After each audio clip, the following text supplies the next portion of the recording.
Bonjour, on s'intéresse dans ce cours à la topologie dans R2. Étymologiquement, la topologie signifie étude d'un lieu.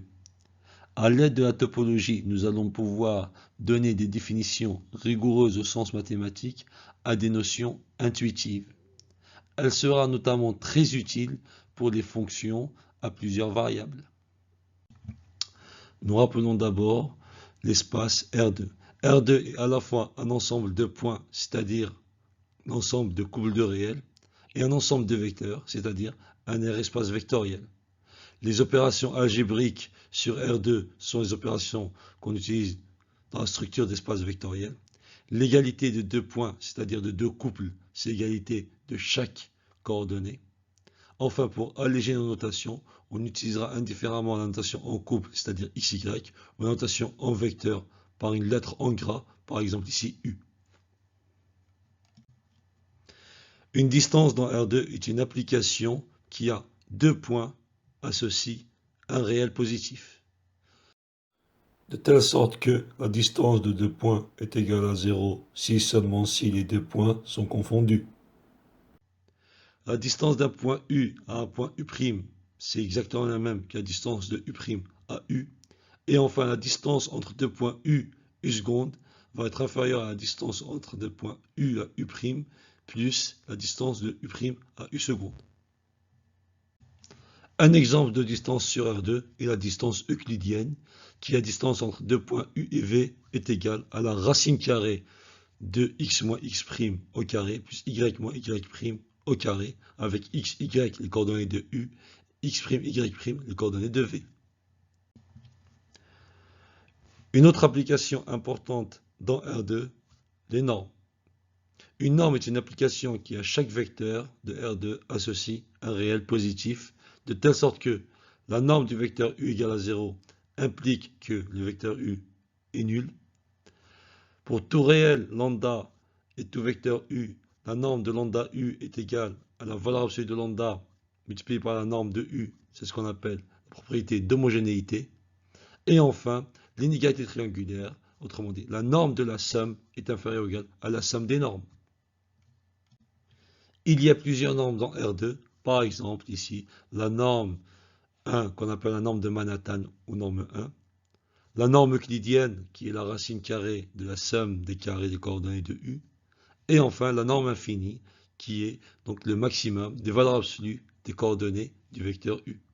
Une propriété très importante à retenir sur les normes, c'est la seconde inégalité triangulaire. Cette inégalité triangulaire minore la différence de normes de deux vecteurs. En effet, la valeur absolue de norme de U moins norme de U' est inférieure ou égale à norme de U moins U'. Bien évidemment, pour tout vecteur U, U' de R2. Une notion importante sur les normes, c'est l'équivalence des normes. On dit que deux normes, norme 1 et norme 2, sont équivalentes s'il existe deux réels positifs lambda et mu, tels que pour tout vecteur U, lambda fois la norme 1 de U est inférieure ou égale à la norme 2 de U, qui est inférieure ou égale à mu fois la norme 1 de U. Donc, ce qui est important dans R2, c'est que toutes les normes sont équivalentes. Autrement dit, le choix de la norme dans R2 n'a pas d'importance. On avait vu tout à l'heure trois normes. Norme 1, donc norme de Manhattan, norme 2, c'est-à-dire la norme euclidienne, et la norme infinie. On peut choisir n'importe laquelle pour travailler, car elles sont toutes les trois équivalentes. Dans R2, il y a des ensembles assez simples à définir, les disques. On dit qu'un disque centré en A et de rayon R est ouvert, c'est l'ensemble des points de R2 tels que la norme de U moins A est strictement inférieure au rayon R. On dit qu'un disque est fermé si la norme de U moins A est inférieure ou égale à R. Le cercle centré en A et de rayon R et l'ensemble des U tels que norme de U moins A est égal à R. Il faut noter que si le rayon est égal à 1 et A est l'origine 0, on appelle donc le disque centré en A et de rayon 1 le disque unité fermé si le disque est fermé, respectivement le disque unité ouvert si le disque est ouvert, ou on dira aussi le cercle unité. Représentons les trois ensembles précédemment définis dans R2 avec la norme euclidienne. Évidemment, le choix de la norme n'est pas important, par conséquent, nous prenons la norme la plus simple. Il faut toutefois noter la différence entre le disque fermé et le disque ouvert. Le disque fermé prend en considération le cercle, donc il appartient au disque fermé, tandis que le disque ouvert ne prend pas les points sur le cercle, d'où la notation en pointillé. Pour comprendre cette notion de choix de la norme, représentons les cercles unités dans R2. Donc, selon la norme 1, le cercle unité est un losange. Donc la norme 2, on vient de le voir précédemment, c'est le cercle donc centré en 0 et de rayon 1. Enfin, le cercle unité pour la norme infinie est représenté par un carré. Remarquez bien que les trois cercles sont inclus l'un dans l'autre, ce qui nous permet de comprendre cette notion d'équivalence des normes. Et par conséquent, choisir la norme 1 ou la norme 2 ou la norme infinie n'a pas d'importance. On peut définir une distance à partir d'une norme. On considère R2 muni d'une norme. La distance entre deux points de R2, par exemple U et U', est égale à la norme de la différence U moins U'. Une telle distance s'appelle la distance induite sur R2 par la norme choisie au départ. Attention, toute norme induit une distance, mais toutes les distances ne proviennent pas forcément d'une norme. Par exemple, l'application D définie sur R2 par dxy est égal valeur absolue de x cube moins y cube vérifie la propriété d'une distance dans R, mais n'est pas induite par une norme. En effet, l'application qui a x associe valeur absolue de x cube n'est pas une norme dans R. Une fois qu'on a défini ces notions de distance et de norme, nous pouvons donner des définitions plus rigoureuses à des notions ou à des ensembles connus de manière intuitive. Par exemple, une partie P est dite bornée de R2 s'il existe un disque ouvert ou fermé contenant tous les points de notre partie P. Par exemple, les parties 0,1 croise 0,1, c'est-à-dire le carré, est un ensemble borné de R2. Il est contenu dans le disque de centre 1,5, 1,5 et de rayon 1. La partie 0,1 croix 0 plus infini n'est pas contenue dans un disque ouvert, donc elle n'est pas bornée. Une partie O de R2 est dite ouverte si en chaque point A de O, il existe un disque ouvert centré en A, entièrement contenu dans O. Une partie F de R2 est dite fermée si son complémentaire dans R2 est ouvert. Par exemple, les parties 0,1 croix 0,1 et 0 plus infini croix 0,1 sont des fermés de R2, tandis que l'ensemble de couples XY tel que X plus Y soit strictement inférieur à 1 est une partie ouverte de R2. Il faut noter qu'un disque ouvert de R2 est un ouvert ou une partie ouverte, et un disque fermé de R2 est un fermé de R2. On se propose de donner une démonstration à cette proposition. On considère le disque ouvert centré en A et de rayon R. On choisit un point X appartenant à ce disque. On pose epsilon égale à R moins norme de X moins A. C'est un réel strictement positif car X moins A est strictement inférieur à R.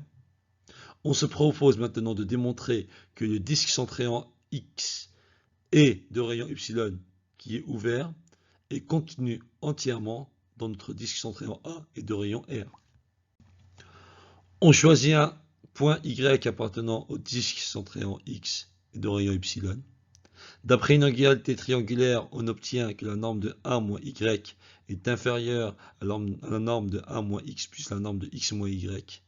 Or, la norme de X moins Y est inférieure strictement à epsilon. Par conséquent, la norme de 1 moins Y est inférieure strictement à la norme de 1 moins X plus R moins la norme de 1 moins X. Autrement dit, la norme de A moins Y est inférieure strictement à R. Donc Y appartient bien au disque de centre A et de rayon R. Par conséquent, le disque centré en X de rayon epsilon est entièrement contenu dans le disque centré en A est de rayon R. Par conséquent, le disque centré en A de rayon R est un ouvert.